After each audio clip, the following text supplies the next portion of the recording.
उत्तर प्रदेश के एक छोटे से गांव शिवपुरा में रहती थीं सरला देवी, जिनकी उम्र लगभग 72 साल की थी। चेहरे पर गहरी झुर्रियां थीं। शरीर अब पहले जैसा मजबूत नहीं रहा था, लेकिन आंखों में एक अलग ही चमक थी। वह चमक थी उम्मीद की, अपने बेटे के लिए प्यार की और उस विश्वास की कि उनका बेटा कभी भी उनका साथ नहीं छोड़ेगा। कई साल पहले जब उनका बेटा मात्र 10 साल का था, तब उनके पति हरिराम जी इस दुनिया को अलविदा कह चुके थे। उस दिन के बाद से सरला देवी पूरी तरह अकेली हो गई थी, लेकिन उन्होंने खुद को टूटने नहीं दिया, क्योंकि उनके जीने की सबसे बड़ी वजह थी उनका बेटा विकास। सरला देवी ने अपनी पूरी जिंदगी अपने बेटे के नाम कर दी थी। जब विकास छोटा था, तब घर की हालत बहुत खराब थी। कई बार ऐसा होता था कि घर में खाने के लिए सिर्फ एक ही रोटी होती थी, और वो भी सरला जी अपने बेटे को खिला देती थी, खुद पानी पीकर सो जाती थी। ठंड के दिनों में जब विकास को ठंड लगती, तब वह उसे अपनी गोद में लिटाकर पूरी रात जागती रहती थी, ताकि उसे जरा भी तकलीफ ना हो।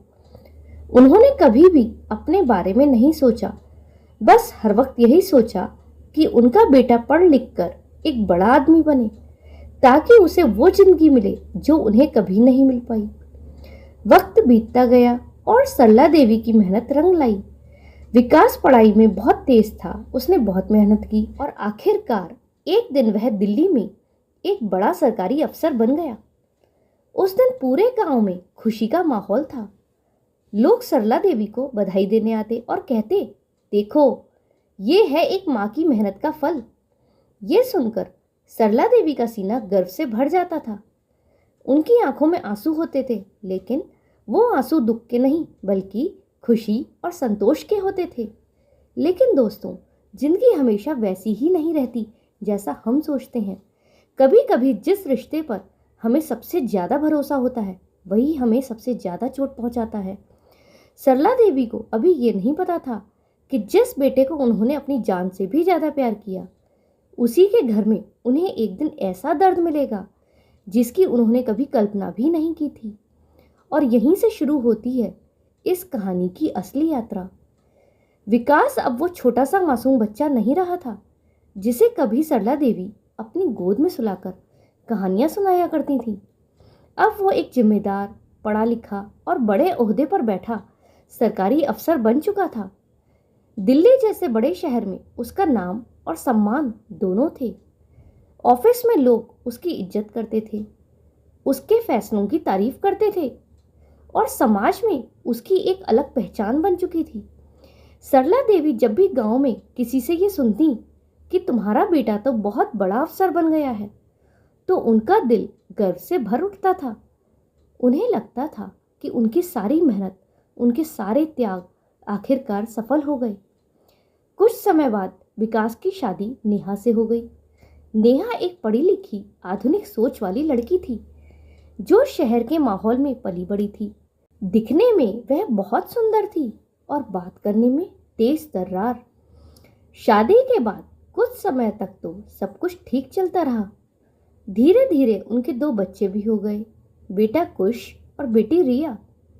घर में खुशियां थीं, हंसी खुशी का माहौल था। लेकिन इन सब के बीच एक चीज जो लगातार बढ़ रही थी, वो थी सरला देवी की दूरी। गांव में अकेली रह रही सरला देवी अब उम्र के उस पड़ाव पर पहुंच चुकी थी जहां उन्हें सहारे की जरूरत थी। सुबह उठकर वह रोज की तरह अपने छोटे से आंगन में बैठती, भगवान का नाम लेती और फिर पूरे दिन किसी तरह समय काटती। लेकिन जैसे ही शाम होती, घर का सन्नाटा उन्हें अंदर तक चुभने लगता। वो बार बार अपने बेटे को याद करती कि काश मेरा बेटा मेरे पास होता, काश मैं उसके पास होती। ये ख्याल उन्हें अक्सर रुला देता। एक दिन सुबह सुबह फोन की घंटी बजी। सरला देवी ने कांपते हाथों से फोन उठाया। दूसरी तरफ से आवाज आई, माँ, मैं विकास बोल रहा हूँ। बेटे की आवाज सुनते ही उनका चेहरा खिल उठा। खुश रहो बेटा, कैसे हो? उन्होंने प्यार से पूछा। विकास ने थोड़ी देर हालचाल पूछा और फिर कहा, माँ, अब बहुत हो गया, आप अकेली वहां नहीं रहेंगी। मैं कल गांव आ रहा हूं और इस बार आपको अपने साथ दिल्ली ले जाऊंगा। यह सुनकर सरला देवी कुछ पल के लिए चुप रह गईं। उनकी आंखों में खुशी के आंसू आ गए। उन्होंने धीरे से कहा, बेटा, मैं यहाँ ठीक हूँ। ये घर, ये आंगन, तेरे बाबूजी की यादें हैं यहाँ। लेकिन विकास ने बीच में ही बात काट दी। माँ, अब कोई बहाना नहीं चलेगा। मैंने सब सोच लिया है, आप मेरे साथ चलेंगी बस। फोन कट गया। लेकिन सरला देवी की दुनिया अब बदल चुकी थी। उनके दिल में एक नई उम्मीद जाग गई थी। उन्हें लगा कि अब उनका अकेलापन खत्म हो जाएगा। अब वह अपने बेटे और पोते पोतियों के साथ खुशियों भरा समय बिताएंगी। उन्होंने अपने पुराने संदूक को निकाला। उसमें अपनी साड़ियाँ, कुछ यादें और अपने गहने संभाल कर रखने लगी। हर चीज को छूते हुए उनकी आंखें नम हो जाती। लेकिन इस बार उन आंसुओं में दर्द नहीं बल्कि खुशी थी। लेकिन उन्हें क्या पता था कि जिस खुशी के सपने वो देख रही हैं, वही सपना जल्द ही एक ऐसे सच में बदलने वाला है जो उनके दिल को तोड़कर रख देगा और उनकी जिंदगी को एक ऐसे मोड़ पर ले जाएगा जहां से लौटना आसान नहीं होगा। अगले दिन सुबह सुबह विकास गांव पहुंच गया। जैसे ही सरला देवी ने अपने बेटे को दरवाजे पर खड़ा देखा, उनकी आंखें भर आईं। उन्होंने जल्दी से आगे बढ़कर उसके सिर पर हाथ फेरा और उसे गले से लगा लिया। तू ठीक तो है ना बेटा? ये कहते हुए उनका गला भर आया। विकास ने भी माँ के पैर छुए और हल्की मुस्कान के साथ बोला, अब आप मेरे साथ चल रही हैं ना, तो सब ठीक हो जाएगा। उस एक वाक्य ने सरला देवी के दिल में ढेर सारी उम्मीदें जगा दी। उन्हें लगा कि अब उनकी जिंदगी का सबसे अच्छा समय शुरू होने वाला है। गांव से विदा लेते समय सरला देवी की आंखें बार बार अपने घर की ओर उठ रही थी। वह छोटा सा आंगन, तुलसी का चौरा, दीवार पर टंगी उनके पति की तस्वीर, सब कुछ जैसे उन्हें रोक रहा था। पड़ोस की औरतें उन्हें विदा करने आईं। सब कह रही थी, अब तो तुम्हारी जिंदगी बन गई बहन, बेटे के साथ रहोगी, आराम से रहोगी।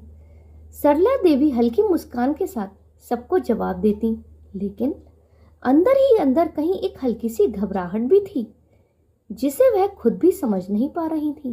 कुछ घंटों की यात्रा के बाद जब वह दिल्ली पहुंची तो चारों तरफ का माहौल देखकर वो हैरान रह गईं। ऊंची ऊंची इमारतें, तेज रफ्तार गाड़ियां और लोगों की भीड़, ये सब उनके लिए बिल्कुल नया था।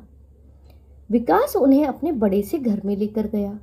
घर सच में बहुत शानदार था। 3 मंजिल का, चमकता हुआ, हर चीज सजी धजी। सरला देवी ने सोचा, मेरा बेटा सच में बहुत आगे बढ़ गया है। लेकिन जैसे ही वह घर के अंदर दाखिल हुई, माहौल थोड़ा बदल गया। सामने खड़ी थी उनकी बहू नेहा। उसने औपचारिक तरीके से पैर छुए, लेकिन उसके चेहरे पर वह अपनापन नहीं था जिसकी उम्मीद सरला देवी कर रही थी। उसने हल्की सी मुस्कान के साथ कहा, नमस्ते माँ जी, आइए। उसके शब्द ठीक थे, लेकिन उसके व्यवहार में दूरी साफ महसूस हो रही थी। तभी बच्चे कुश और रिया भी आए। उन्होंने दूर से हेलो दादी कहा और फिर बिना रुके अपने कमरे में चले गए। सरला देवी कुछ पल के लिए वहीं खड़ी रह गईं। उन्हें लगा था कि बच्चे उनसे लिपटेंगे, उनके पास बैठेंगे, लेकिन ऐसा कुछ नहीं हुआ। उन्होंने खुद को समझाया, शहर के बच्चे हैं, धीरे धीरे अपनापन आ जाएगा। विकास ने कहा, माँ आइए, मैं आपको आपका कमरा दिखाता हूँ। सरला देवी खुशी खुशी उसके पीछे चल दी, लेकिन जैसे ही वह कमरे में पहुंची, उनके कदम रुक गए। कमरा घर के नीचे वाले हिस्से में था, छोटा, थोड़ा अंधेरे में, और उसमें पुराने सामान की हल्की सी गंध भी आ रही थी। ये वो कमरा नहीं था जिसकी उन्होंने कल्पना की थी। कुछ पल के लिए उनका दिल बैठ गया, लेकिन उन्होंने तुरंत ही खुद को संभाल लिया और मुस्कुराते हुए कहा, कोई बात नहीं बेटा, मुझे तो छोटा कमरा ही अच्छा लगता है। उन्होंने अपने सामान को धीरे धीरे वहां रखना शुरू किया। हर चीज रखते वक्त उनके मन में एक हल्की सी टीस उठती, लेकिन वो कुछ भी जाहिर नहीं कर रही थी। शाम को जब सब लोग साथ बैठकर खाना खा रहे थे, तब भी उन्हें थोड़ा अजीब लगा। बातचीत कम थी और माहौल में एक अनजानी दूरी थी। सरला देवी बार बार अपने बेटे की तरफ देखती, जैसे कुछ कहना चाहती हूँ, लेकिन शब्द उनके होठों तक आकर रुक जाते। उस रात जब वह अपने कमरे में अकेली लेटी, तो छत को देखते हुए सोचने लगी, क्या यही वो खुशी है जिसके लिए मैं इतनी दूर आई हूँ? उनकी आंखों से धीरे धीरे आंसू बहने लगे।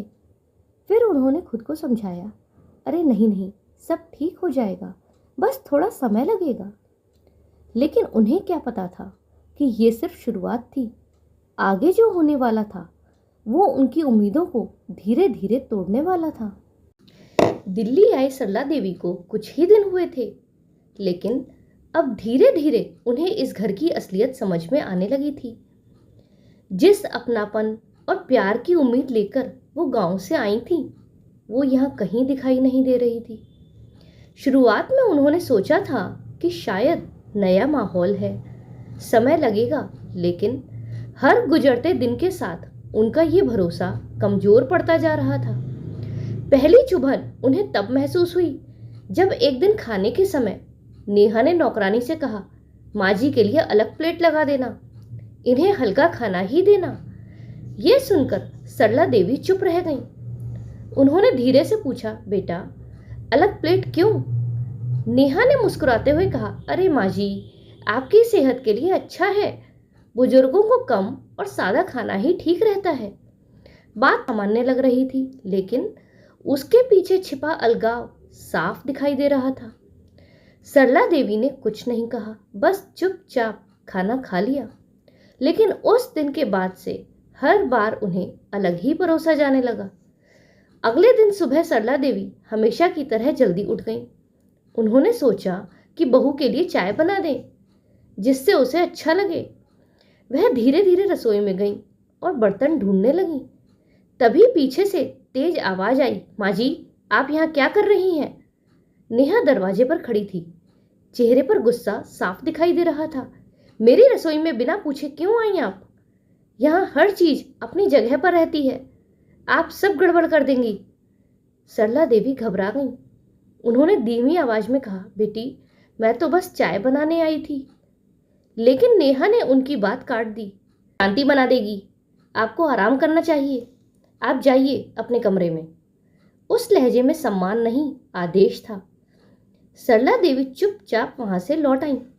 उनके कदम भारी थे और आंखें नम। दिन बीतते गए और हालात बेहतर होने के बजाय और बिगड़ते गए। बच्चे भी अब उनके पास कम ही आते थे। जब भी सरला देवी उन्हें अपने पास बुलाती, नेहा किसी न किसी बहाने से उन्हें दूर ले जाती। होमवर्क करो, टीवी देखो, दादी के पास मत बैठो। धीरे धीरे बच्चों के मन में भी दूरी आ गई। जो दादी उनके लिए कहानियां सुनाने वाली थी, अब उनके लिए बस एक अलग कमरे में रहने वाली बुजुर्ग बनकर रह गई। सरला देवी का सबसे बड़ा सहारा उनका बेटा विकास था, लेकिन वो भी अब उनसे दूर होता जा रहा था। वो सुबह जल्दी ऑफिस चला जाता और देर रात थका हारा लौटता। सरला देवी कई बार उसका इंतजार करती ताकि उससे तो बातें कर सकें, लेकिन जब वह आता तो बस खाना खाकर अपने कमरे में चला जाता। एक दिन हिम्मत करके सरला देवी ने उससे कहा, बेटा मुझे यहाँ बिल्कुल भी अच्छा नहीं लग रहा, बहू मुझसे ठीक से बात नहीं करती, बच्चे भी पास नहीं आते। विकास ने बिना उनकी तरफ देखे जवाब दिया, माँ आप ज़्यादा सोचती हैं, नेहा ऐसी नहीं है, बस थोड़ा अलग स्वभाव है, आपको एडजस्ट करना होगा। ये सुनकर सरला देवी का दिल जैसे टूट गया। एडजस्ट, ये शब्द उनके कानों में गूंजता रहा। 70 साल की उम्र में अपने ही बेटे के घर में उन्हें खुद को साबित करना पड़ रहा था। उस रात सरला देवी अपने कमरे में बैठी खिड़की से बाहर देख रही थी। बाहर शहर की रोशनी चमक रही थी, लेकिन उनके दिल में अंधेरा था। उन्होंने धीरे से अपने आंसू पोंछे और खुद से कहा, शायद गलती मेरी ही है, शायद मुझे ही बदलना होगा। लेकिन दिल के किसी कोने में एक दर्द था जो हर दिन गहरा होता जा रहा था। उन्हें अब यह समझ आने लगा था कि ये घर जो कभी उनके सपनों का घर था, वही अब उनके लिए कैद बनता जा रहा है।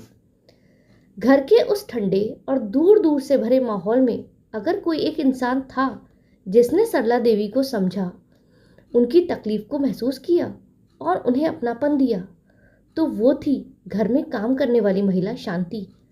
उम्र लगभग 35 साल, साधारण कपड़े, चेहरे पर थकान, लेकिन आंखों में एक अजीब सी शांति और सच्चाई। वो रोज सुबह जल्दी आती, पूरे घर का काम संभालती और शाम को चुपचाप चली जाती। लेकिन जब से सरला देवी उस घर में आई थी, शांति का व्यवहार उनके लिए कुछ अलग ही था। पहले ही दिन उसने झुककर उनके पैर छुए और कहा था, माँ जी, आप आ गई, अब मुझे आपकी सेवा करने का मौका मिलेगा। उस एक वाक्य ने सरला देवी के दिल को छू लिया था। इतने दिनों में पहली बार किसी ने उन्हें अपनेपन से माँ जी कहा था। उस दिन के बाद से शांति रोज थोड़ा समय निकालकर सरला देवी के पास बैठने लगी। वह उनसे बातें करती, उनके हालचाल पूछती और उनकी छोटी छोटी जरूरतों का ख्याल रखती। माँ जी, चाय पी लीजिए, मैंने आपके लिए अलग से बनाई है। माँ जी, आपके पैरों में दर्द है क्या? मैं तेल लगा दूं?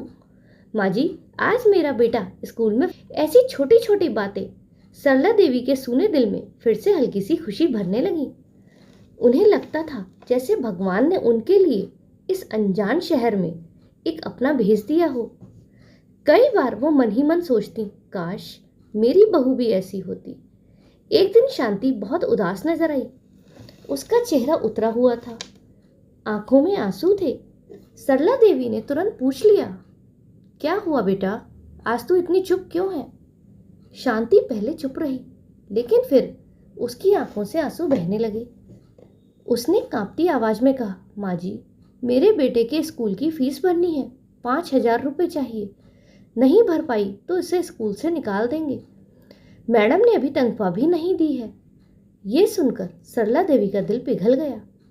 उन्होंने बिना एक पल सोचे अपनी छोटी तिजोरी खोली, जिसमें से उन्होंने एक सोने की पतली चेन निकाली और शांति की तरफ बढ़ा दी।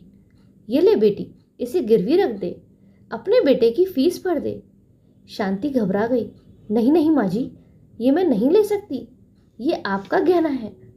लेकिन सरला देवी ने उसका हाथ पकड़ लिया और कहा, तू भी माँ है और मैं भी माँ हूँ।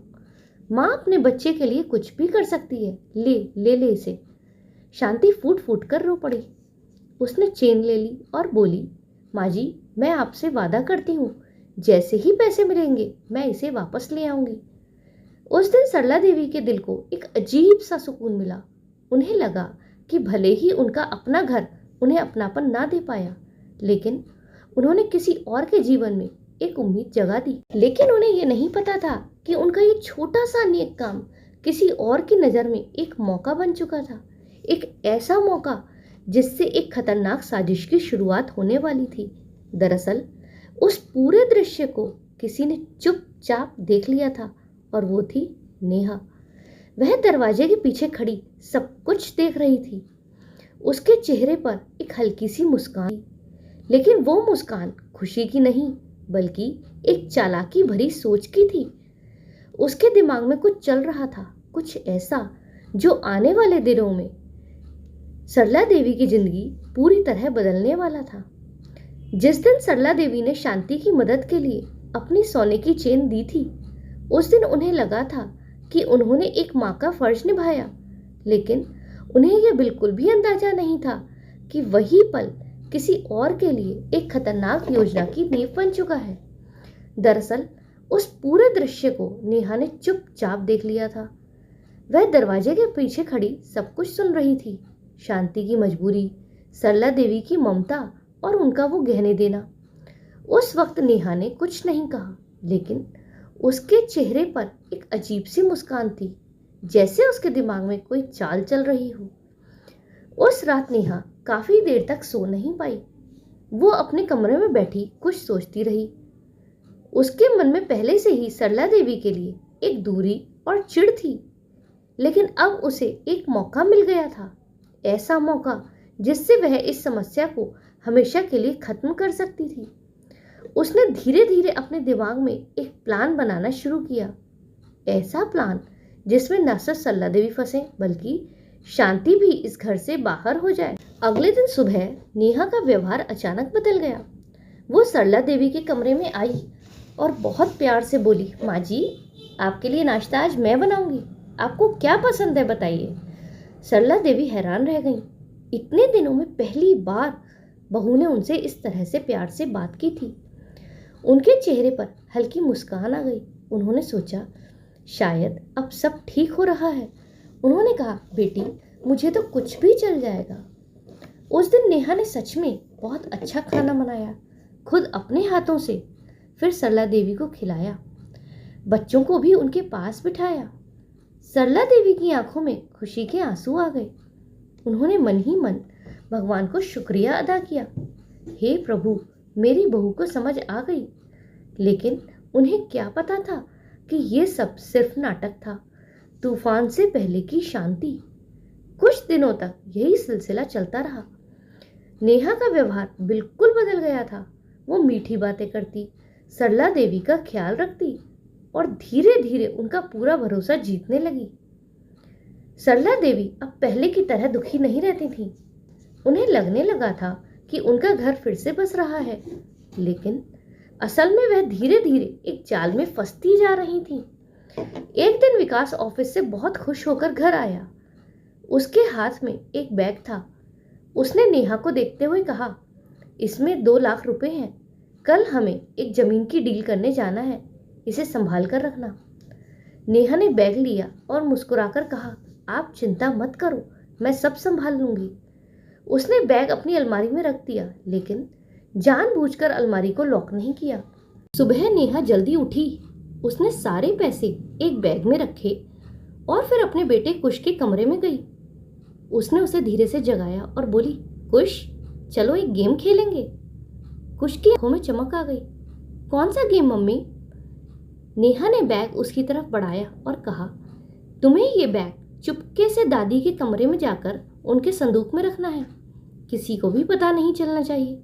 अगर तुमने ये कर लिया तो मैं तुम्हें नया फोन दिलाऊंगी। कुश मासूम था। उसे समझ नहीं आया कि वो क्या कर रहा है। उसे बस नया फोन चाहिए था। उसने बिना कुछ सोचे हाँ कर दिया। उसकी दादी अभी अभी नहाने गई हुई थी।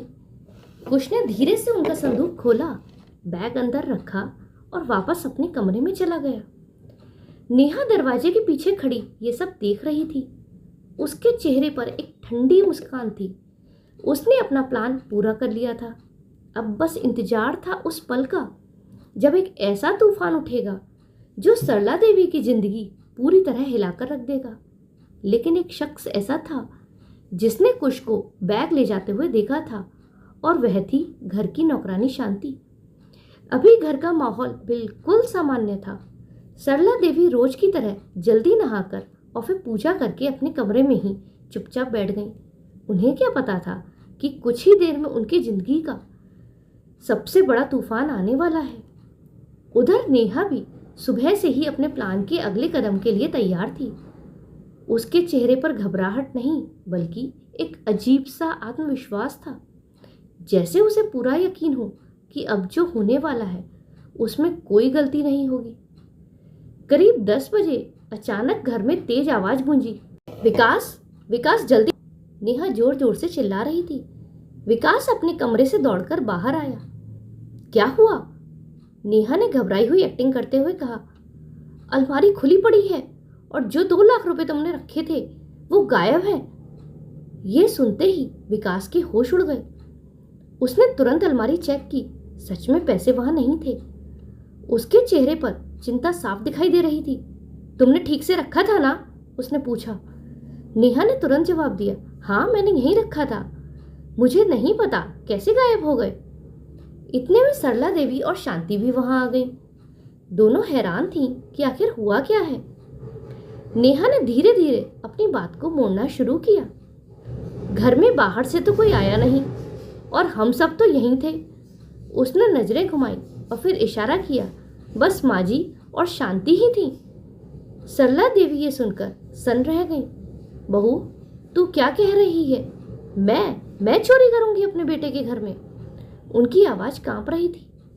शांति भी घबरा गई। मैडम जी, मैं गरीब जरूर हूं लेकिन चोर नहीं हूं। नेहा ने तुरंत कहा, मैं किसी पर इल्जाम नहीं लगा रही, लेकिन सच जानने के लिए हमें तलाशी लेनी पड़ेगी। विकास कुछ पल के लिए चुप रहा। उसके चेहरे पर असमंजस था, लेकिन फिर उसने धीरे से कहा, ठीक है, देख लेते हैं। सबसे पहले शांति की तलाशी ली गई। उसका बैग, उसके कपड़े, सब कुछ चेक किया गया, लेकिन वहां कुछ नहीं मिला। अब बारी थी सरला देवी की। नेहा उनके कमरे में गई और बोली, माँ जी, माफ करना, लेकिन मुझे देखना पड़ेगा। सरला देवी कुर्सी पर बैठ गईं। उनके हाथ कांप रहे थे, दिल तेजी से धड़क रहा था। नेहा ने उनका संदूक खोला, कपड़े इधर उधर फेंके और फिर अचानक उसके हाथ में वो बैग आ गया। उसने उसे खोलकर दिखाया। अंदर वही रुपए थे। पूरे कमरे में सन्नाटा छा गया। विकास के तो पैरों तले जमीन खिसक गई। वो अविश्वास से अपनी माँ को देखने लगा और सरला देवी की आंखें फटी की फटी रह गईं। नहीं नहीं, ये पैसे मेरे पास कैसे आए? मेरे नहीं है, मुझे नहीं पता ये यहाँ कैसे आए। उनकी आवाज़ टूट रही थी। नेहा ने तुरंत कहा, माँ जी, अब क्या कहेंगी आप? सबूत तो सामने है। और बाकी पैसे कहाँ हैं? शांति को दे दिए होंगे। ये सुनकर शांति रोने लगी। नहीं मैडम, मैंने कुछ नहीं किया। लेकिन अब किसी को उनकी बात सुनाई नहीं दे रही थी।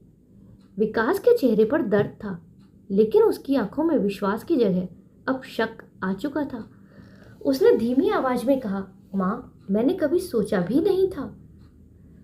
ये शब्द सुनकर सरला देवी का दिल जैसे टूटकर बिखर गया। वो जमीन पर बैठ गईं। आंखों से आंसू लगातार बह रहे थे। बेटा, मैंने नहीं किया, तू तो मुझ पर विश्वास कर। लेकिन उस पल में उनका अपना बेटा भी उनकी सच्चाई को नहीं देख पा रहा था। नेहा ने मौके का फायदा उठाते हुए शांति को घर से निकाल दिया। अभी के अभी निकलो यहां से और दोबारा इस घर में कदम मत रखना। और ऐसा कहकर दरवाजा बंद कर दिया। और उसके साथ ही सरला देवी की उम्मीदों का आखिरी दरवाजा भी बंद हो गया।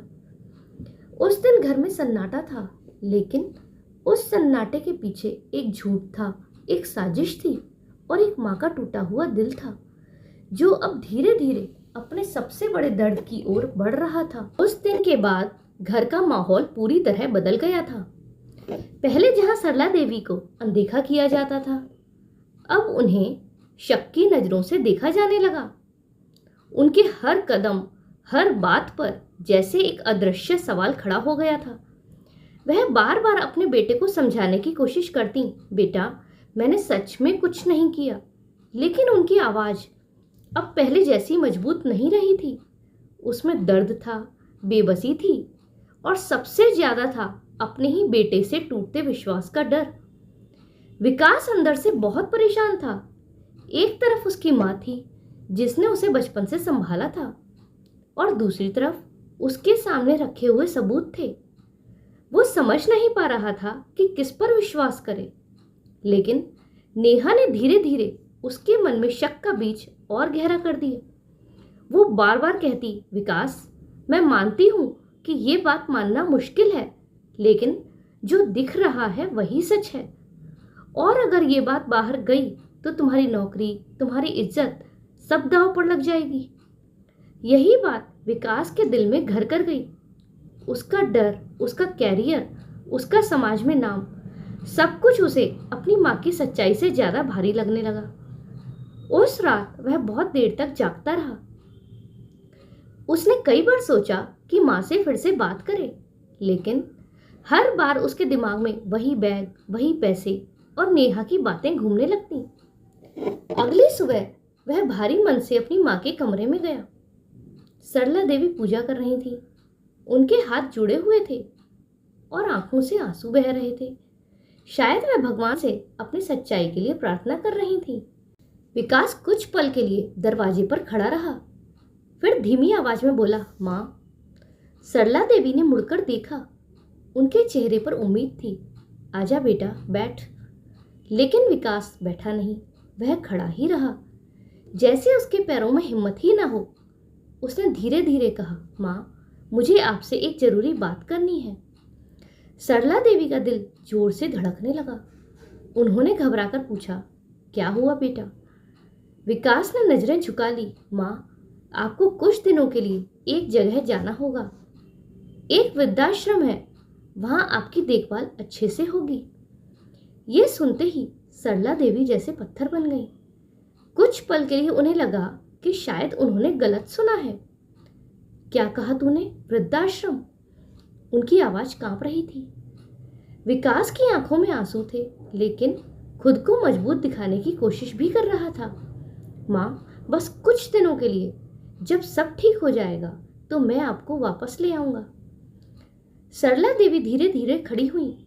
उन्होंने अपने बेटे की तरफ देखा, वही बेटा जिसे उन्होंने अपनी गोद में खिलाया था, जिसके लिए उन्होंने पूरी जिंदगी कुर्बान कर दी थी। आज वही बेटा उन्हें अपने घर से दूर भेज रहा था। उनकी आंखों से आंसू बहने लगे, लेकिन इस बार उन्होंने रोना नहीं चुना। उन्होंने बहुत ही शांत आवाज में कहा, बेटा, क्या एक बार भी तूने सोचा कि तेरी माँ झूठ नहीं बोल सकती? क्या एक बार भी तूने मेरा विश्वास किया? विकास चुप रहा। उसके पास कोई जवाब नहीं था। सरला देवी हल्का सा मुस्कुराई, लेकिन वो मुस्कान दर्द से भरी हुई थी। ठीक है बेटा, अगर तुझे यही सही लगता है तो मैं चली जाऊंगी। जिस घर में मेरी सच्चाई की कोई कीमत नहीं, वहां मैं भी नहीं रहना चाहती। उस पल विकास टूट गया। वो माँ के पैरों में गिर पड़ा। माँ, मुझे माफ कर दो। लेकिन सरला देवी ने उसे उठाया और कहा, नहीं बेटा, तूने कुछ गलत नहीं किया। तू बस दुनिया के डर से हार गया है। उस दिन सरला देवी ने खुद अपना सामान पैक किया। जाते वक्त उन्होंने घर की हर चीज को एक बार देखा। वो दीवारें, वो आंगन, वो दरवाजा, जहां उन्होंने अपने बेटे के साथ सपने देखे थे। जब वो घर से बाहर निकली तो उनके कदम भारी थे, लेकिन दिल उससे भी ज्यादा भारी था। ये सिर्फ एक घर से विदाई नहीं थी, ये एक माँ के भरोसे की विदाई थी। उन्हें नहीं पता था कि आगे क्या होगा, लेकिन इतना जरूर था कि उनकी जिंदगी अब एक ऐसे मोड़ पर पहुंच चुकी थी जहां से सब कुछ बदलने वाला था। वृद्धा आश्रम में आई सरला देवी को कुछ दिन हो चुके थे, लेकिन उनके दिल का दर्द अभी भी ताजा था। यहाँ सब लोग अपने अपने दुखों के साथ जी रहे थे। कोई अपने बेटे द्वारा छोड़ा गया था, कोई बहू के व्यवहार से टूटा था, तो कोई हालात का शिकार था।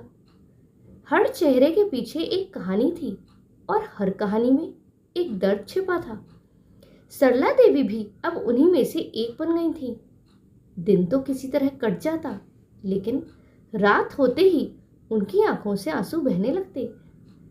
वो छत की तरफ देखती और भगवान से बस एक ही प्रार्थना करती, हे प्रभु, मेरी सच्चाई एक बार सबके सामने ला दे। इसी बीच एक दिन आश्रम के गेट पर किसी के आने की खबर मिली। गार्ड ने आकर बताया, सरला देवी जी, आपसे कोई मिलने आया है। वह धीरे धीरे गेट तक पहुंची। उनके सामने खड़ी थी शांति। उसे देखते ही सरला देवी की आंखें भर आईं। शांति दौड़कर उनके पैरों में गिर गई। माँ जी। दोनों गले लगकर फूट फूट कर रोने लगी। कुछ देर बाद जब दोनों शांत हुई तो शांति ने अपने बैग से एक छोटी डिब्बी निकाली और सरला देवी को दी। माँ जी, ये आपकी चेन, मैंने पैसे जमा करके छुड़ा ली। सरला देवी ने डिब्बी खोली।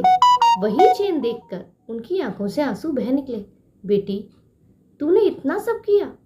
शांति ने कहा, माँ जी, आप पर जो इल्जाम लगा वह मैं सह नहीं पाई, क्योंकि मैं जानती हूँ आप गलत नहीं हो सकती।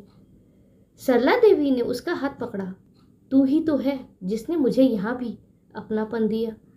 लेकिन तभी शांति ने धीरे से कहा, माँ जी, मुझे आपसे एक जरूरी बात कहनी है। उस दिन जो हुआ वह चोरी नहीं थी, वो एक साजिश थी। सरला देवी चौंक गई। क्या मतलब? शांति ने हिम्मत जुटाकर सब बता दिया।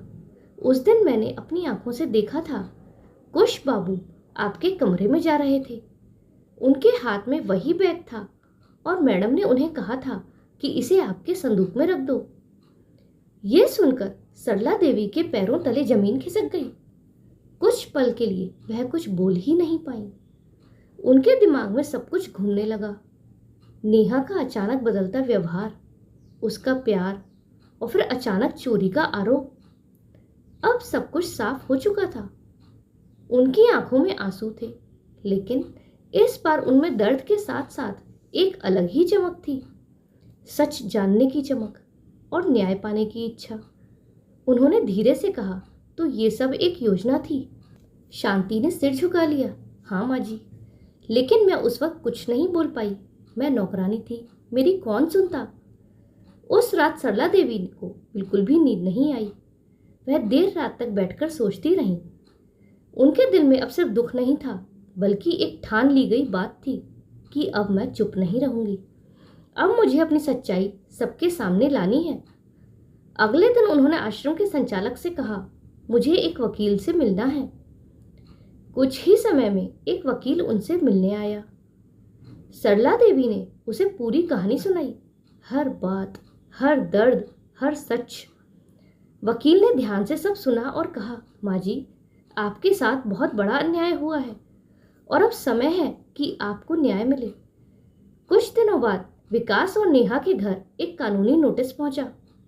उसमें साफ साफ लिखा था कि सरला देवी पर लगाया गया चोरी का इल्जाम झूठा है। ये एक साजिश थी और अगले 15 दिनों के अंदर उनकी इज्जत वापस नहीं की गई तो वो दरवाजा खटकाएंगी अदालत का। साथ ही उसमें गवाह के तौर पर शांति और कुश का नाम भी लिखा था। नोटिस पढ़ते ही घर में सन्नाटा छा गया। विकास के हाथ कांपने लगे और नेहा के चेहरे का रंग उड़ गया। वो समझ चुकी थी कि अब सच छुपने वाला नहीं है। ये वो पल था जब एक माँ जो अब तक चुप रहकर सब सह रही थी, अब अपनी सच्चाई के लिए खड़ी हो चुकी थी। कानूनी नोटिस पढ़ने के बाद विकास के पैरों तले जैसे जमीन खिसक गई थी। उसके हाथ कांप रहे थे, आंखों में डर और पछतावा साफ दिखाई दे रहा था। उसने बार बार नोटिस को पढ़ा, हर शब्द उसके दिल पर चोट कर रहा था।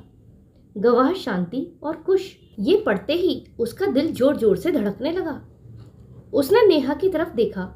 ये सब क्या है नेहा? कुश का नाम इसमें क्यों है? नेहा के चेहरे का रंग उड़ चुका था। उसके पास कोई जवाब नहीं था। वो घबराकर इधर उधर देखने लगी, जैसे कोई रास्ता ढूंढ रही हो। विकास की आवाज इस बार सख्त थी। सच बताओ नेहा, आखिर क्या हो रहा है?